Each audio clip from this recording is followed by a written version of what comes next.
Welcome back to another Rebel's Edge. And in fact, the last Rebel's Edge of the week. We do them Monday, Tuesday, Wednesday, and Thursday when the markets are open.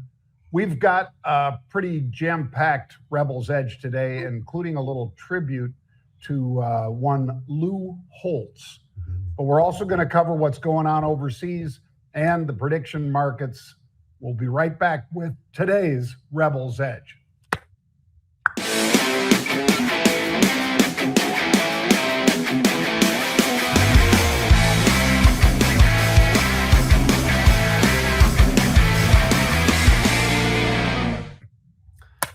It's official.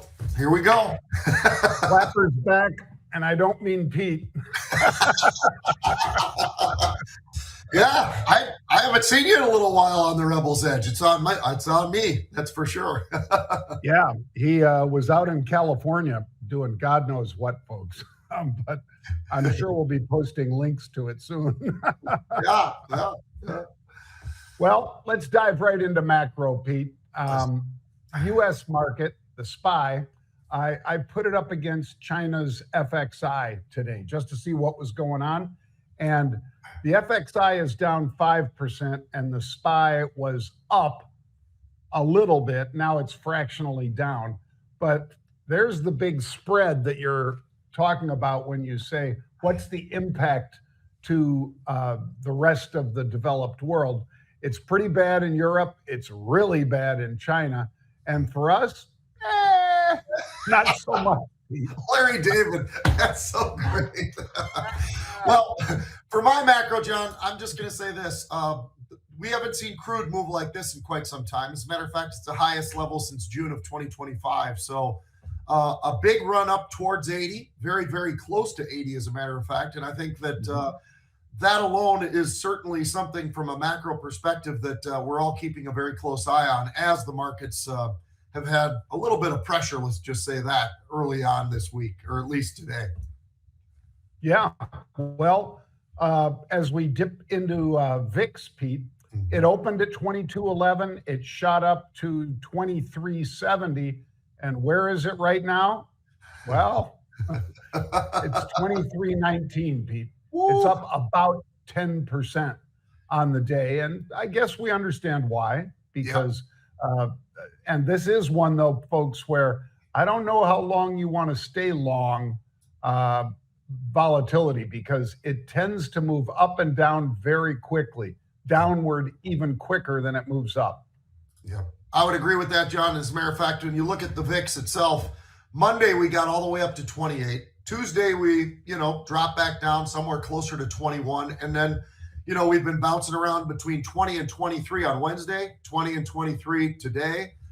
As you mentioned, it's up about 8-10%, depending on what moment you are looking at or whatever. But I think it's going to ease back at some point. But you know what? It can stay up here for a little while. We were wondering, when is it going to be a little more sustainable to the upside? So we'll keep an eye on it. It's only been, a few days, let's be honest. But we know why it's up. And that's something that's going to be in front of us probably for quite a while. So I would probably expect that volatility index to at least hover somewhere very close either side of 20. Well, and the S&P right now, Pete, is down 45 points. That's 0.66%. Right. 0.66%. So in real terms, the VIX should only be something like approximately an 8 or a 9. But because that would be a 16, of course, is where we say that's a 1% move in the market. Right now, the VIX has a lot of extra juice put in for whatever people might see overnight when they're watching their television or watching the news of some sort. And I'd just say keep an eye on that, folks, because what we're going to talk about right now with the prediction market is that we have bets that people are making on whether or not the regime, in other words, the mullahs and so forth that have ruled since 1979 in Iran, will be gone by June 30th. Well, That number dropped down a little bit. It's still around 40%. I kind of like the other side of that, Pete. Or in other words, I'd like to buy it at 40 because I think there's a very strong possibility these guys are gone by June 30th. And there's a new form of government over there. And in fact, there's a Senator, Pete, Justin and I were talking about this. I know you'll get a kick out of it, but Justin and I were talking about, well, this senator from Oregon, junior senator from Oregon, was really complaining about somebody apparently gaming the prediction exchanges. And he said, nobody in government should be able to trade those. And I kind of stroked my goatee and said, let me see. So the stock market is $69 trillion. Prediction markets right now, after the best they've ever been, is about a $6 billion market cap. 6 billion versus 69 trillion.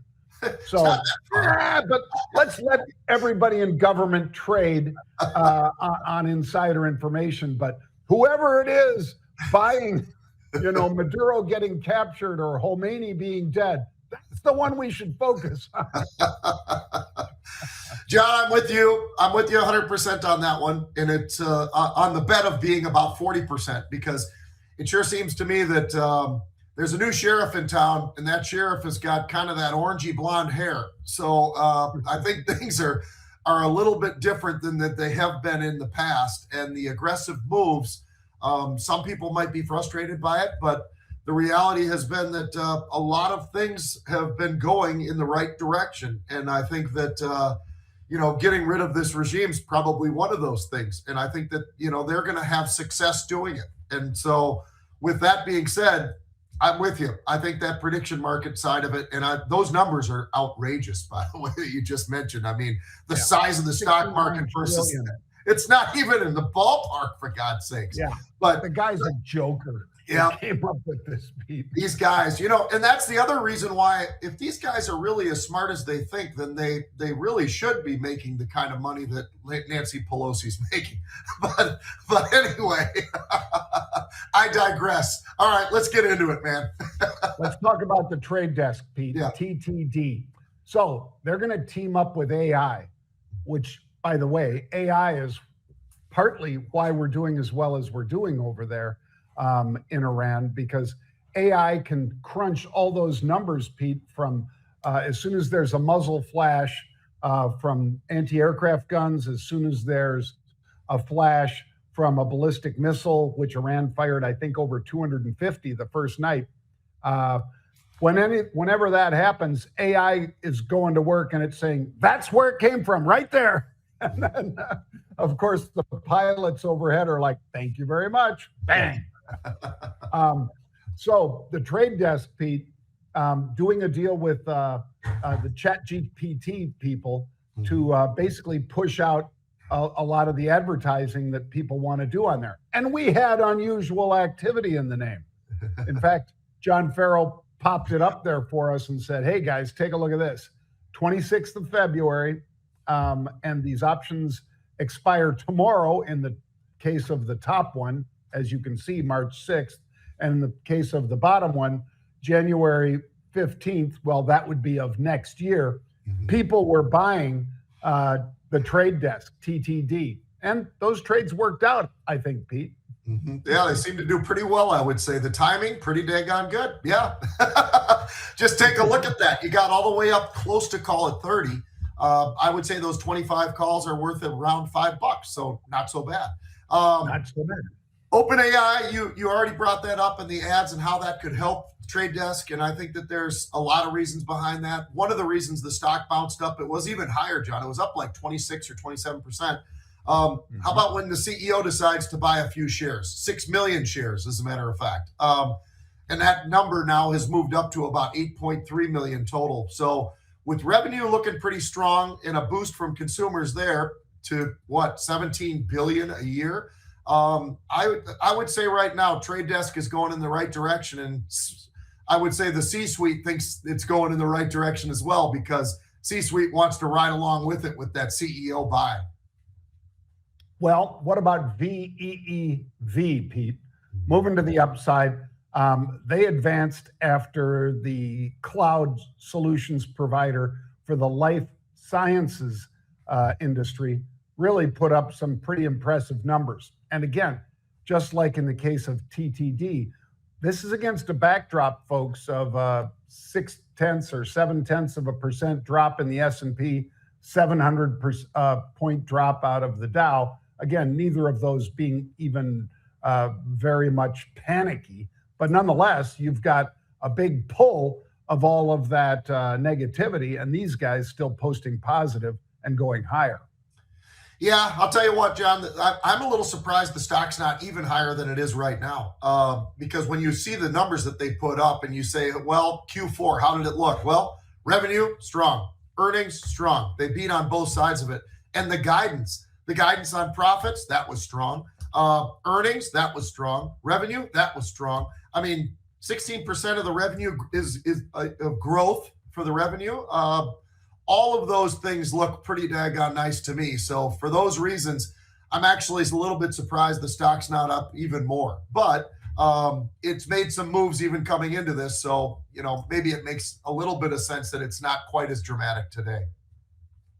Well, what about our friend, Pete, Sydney Sweeney? Oh, Because Ms. Sweeney, of course, really helped boost the genes. And any excuse to show a little Sydney Sweeney, I can smell ratings. But she, of course, did a fabulous job for American Eagle Outfitters, AEO. But even she, the great Sydney Sweeney, was not able to help them move to the upside. Basically, from the time they announced their earnings for this quarter, although they beat on revenue and bottom line number, Pete, the expected full year outlook amid tariff-related pressure, maybe that's why they are selling it right here. I think you're exactly right on that, John. They also talked about, the gross margins. There's some declines there. That's not good. Inventory is growing. That's not good. They want that inventory to come out and not have to discount it down. And that's what they're having to do right now. So Sydney Sweeney, sure, she does a great job. And that stock has done very, very well with her being in the advertising team or whatever. But I would say that, the problem is, you can knock it out of the park with your earnings and your revenue, but we always still have to look at what does it look like now and what does it look like into the future. And unfortunately, right now, the future part of it is a little bit more damp than they expected, probably. Well, let's finish up on the stock side, Pete, with Ciena, a network system software player, and Ciena, CIEN, posted up results that did also top expectations, and they raised revenue outlook. But the networking system provider, even though they were revenue was up 33% year over year, Pete, the CEO said, yeah, it's historically high and we've got a great backlog, but, and it was that but that really got the stock kind of rolling over. Mm-hmm.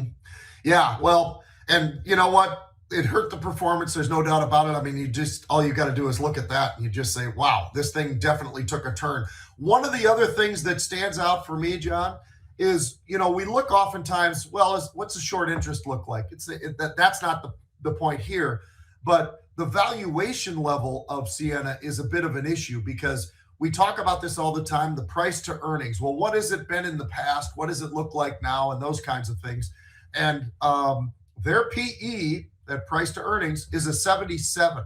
So from a valuation standpoint, that's really high. So that's a bit of a problem. And, some of their guide, not everything, but some of their guide was a little bit short of some of the expectations as well. So because of that, people have turned and burned. I mean, I'm looking at the stock and you had that chart up there, but I'll tell you what, I think we're down about 15%, something like that. It's been kind of sort of getting a little bit more to the downside as we've gotten deeper into the day so far. So interesting to see how that's reacting. But, their numbers at the present were great, but it's not always about the present, as we talk about all the time. It's the future, and the future's got a little bit of a hiccup right now.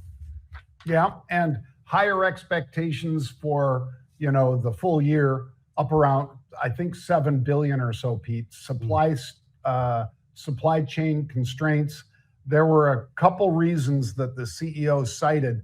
He wasn't trying to, I don't think he was trying to lower the bar. I just think he was being real. But there's also an issue for a lot of these companies with the spend. And Apple is a company, by the way, Pete, that isn't spending as much as Meta and Google and Microsoft on these AI data centers. They're spending like 16 billion. Those other guys are all spending like 200 billion. So there's a lot of chasing right now, and some of those orders could end up getting canceled, I would bet, is what that CEO may be thinking about. Yeah. All right. Let's do some sports, Pete. And obviously, we like always opening with a video. And I liked this video a lot, of course, because it's one Mr. Crosby, Max Crosby. And let's listen to what Colin Cowherd had to say about him.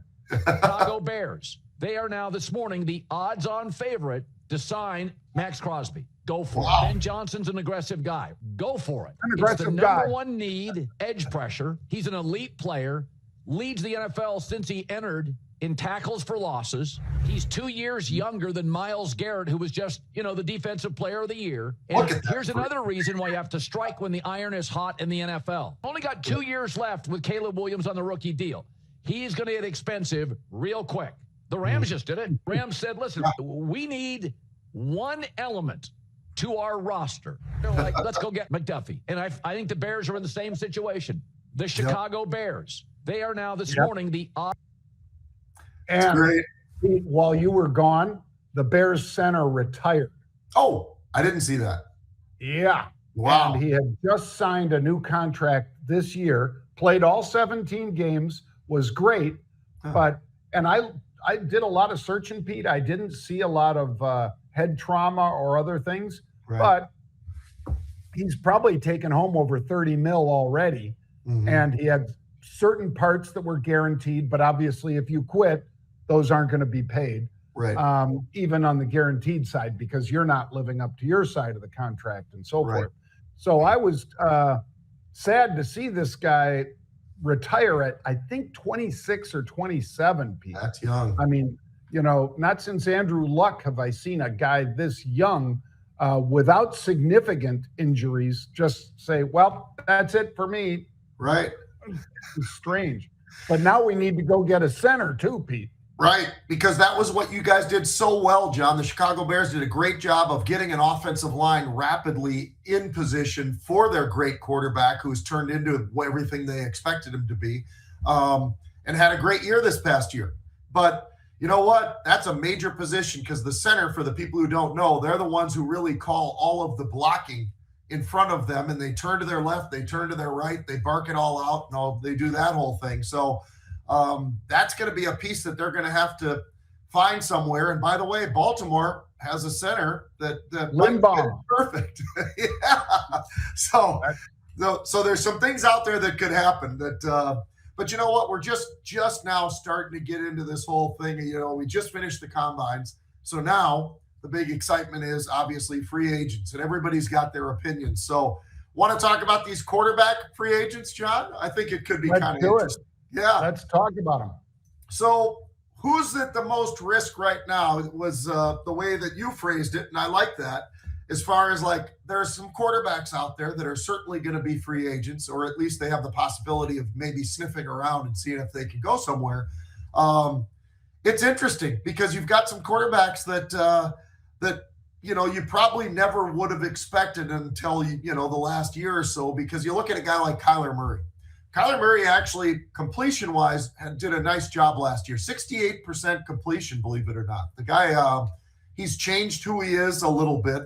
But if he were, because a lot of the rumors are Kyler Murray to the Vikings, right? J.J. McCarthy, you're going to have to sit on the bench. Kyler, you're in. Let me tell you, John, the only reason it makes sense at all is that guy can run around. And I say that because that offensive line is so awful that he's going to have to run around.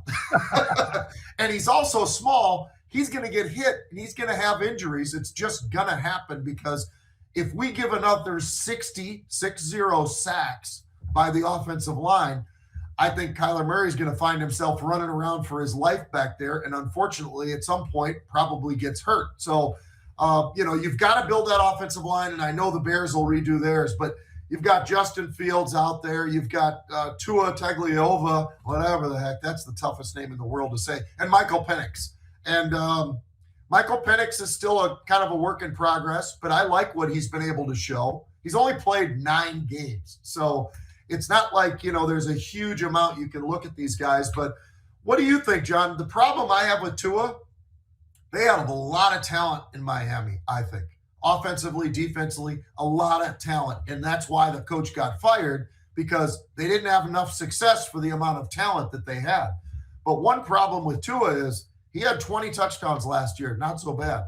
He threw 15 interceptions. That's not very good. And that ratio is pretty awful. So people are going to have to really decide, is this guy the player that he came out of the draft, that people expected or not? And, same thing with Penix, the same thing with Justin Fields. But I don't know where you stand on those guys. Do any of those names, if you didn't have that great player in Chicago, his first year, not so good, but he didn't have an offensive line. Second year, pretty damn good with a real offensive line. So what do you think about these quarterbacks, and which one do you maybe like to be a game changer, if there is one? Yeah, that's really hard because the only one that I would even consider, Pete, is Fields. He was a Chicago Bear. I'm not saying in Chicago we'd consider him, but he's still got the tools. Yep. He's a good size guy. A nice, personality-wise, he's not going to ruin your locker room. But, man, with the Jets, it just didn't happen.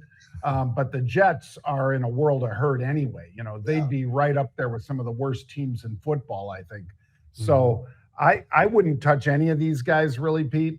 But if I had to, just stack somebody in there. And the reason I don't go with Penix, size and injuries. Yeah.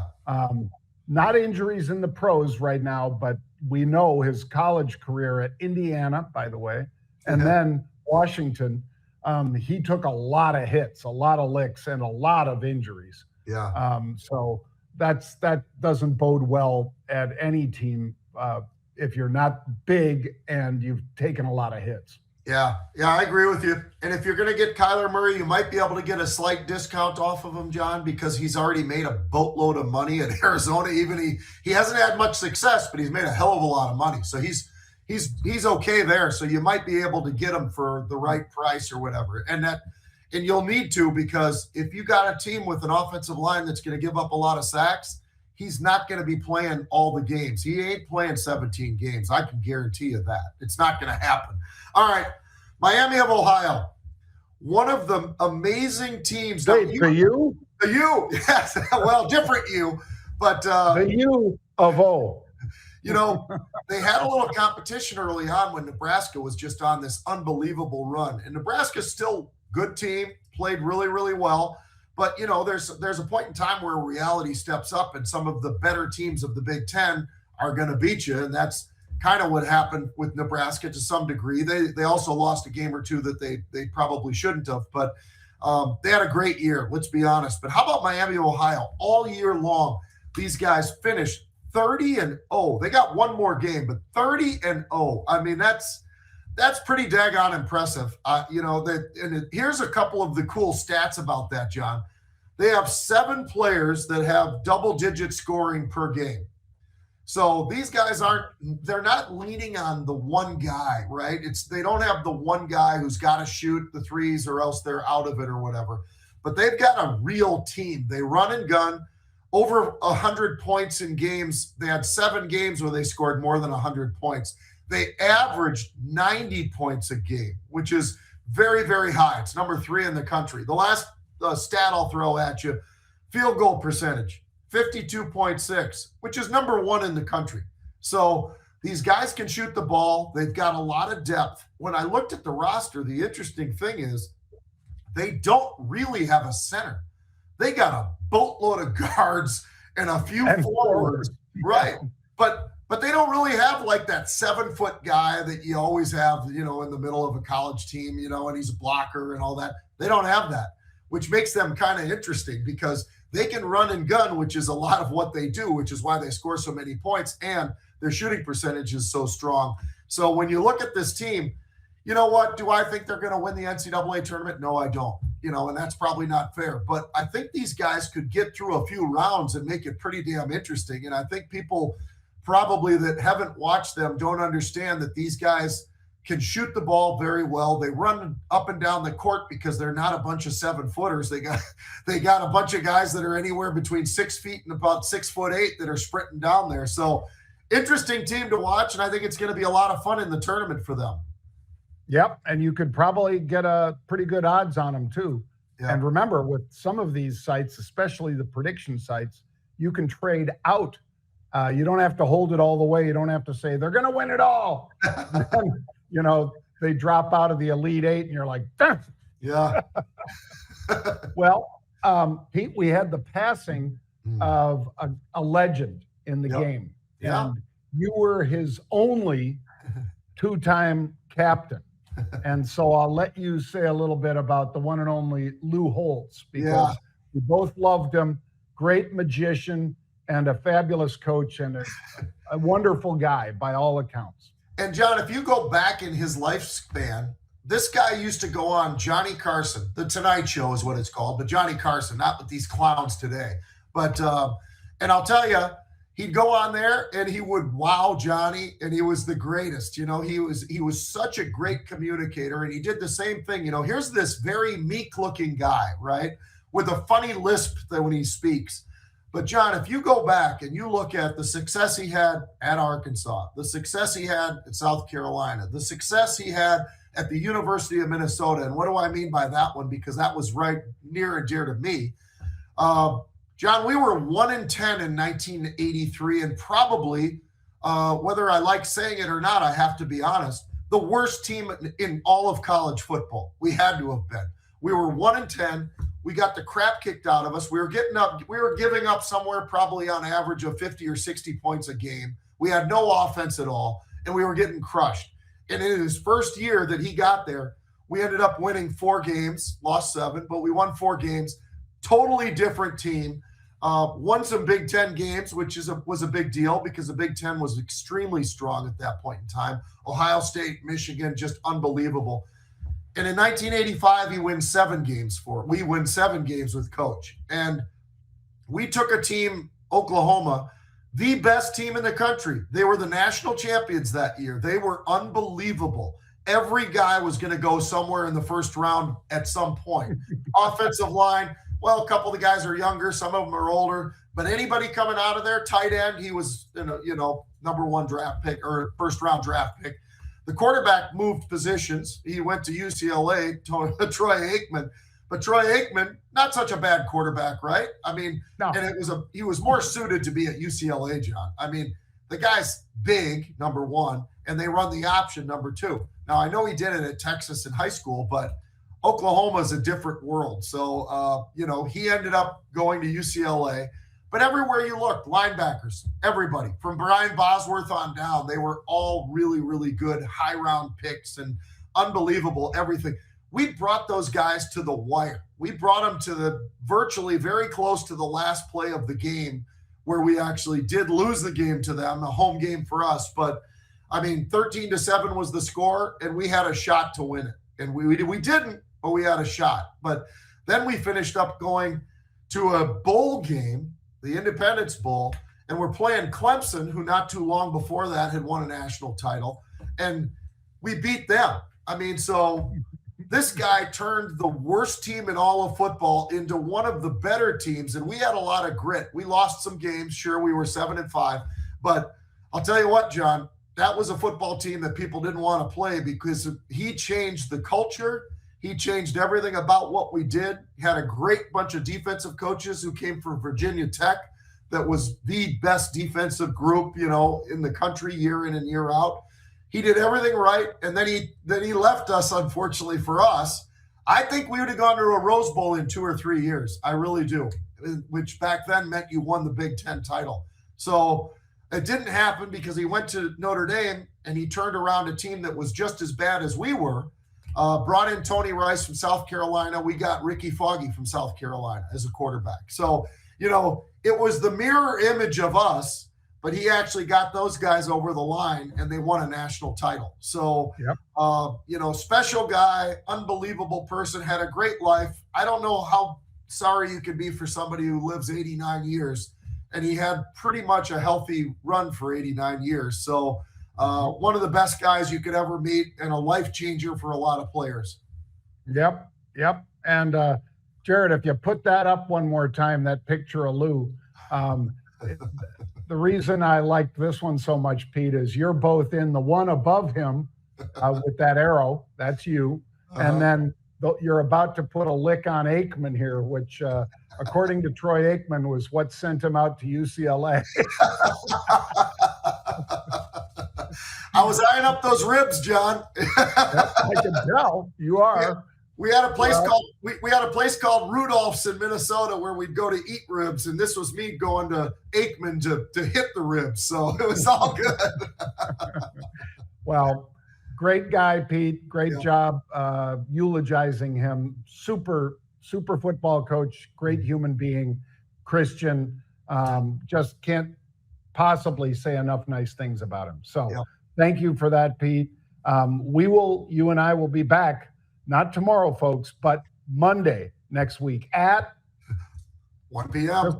Just like Lou Holtz, number one. 1 p.m. Eastern.